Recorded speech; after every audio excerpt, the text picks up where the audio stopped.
Hello বন্ধুরা, কেমন আছেন সবাই? আজকের আমরা আমার একটা জেঠুর আখ বাগানে জল দিতে এসেছি। তো মেশিন চালু করে দিয়েছি, এখন জল পড়ছে আমার জেঠুর আখ বাগানে। আখের জল না দিলে আখের মিষ্টি কমে যাবে এবং গাছগুলো মারা যেতে পারে, যার জন্য জল দেওয়া হচ্ছে।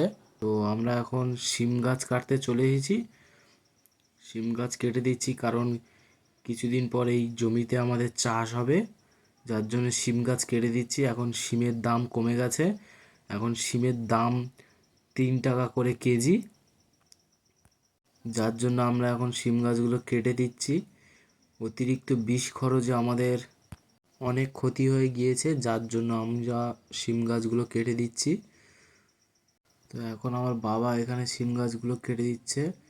এখন শিম গাছে কত সুন্দর ফুল এসেছিল, কিন্তু কিছু করার নেই, কেটে দিতেই হবে, কেননা এই জমিতে চাষ হবে এখন। চাষ না হলেও শিম গাছ আমরা কেটে দিতাম, কেননা শিমের দাম এখন খুব কম।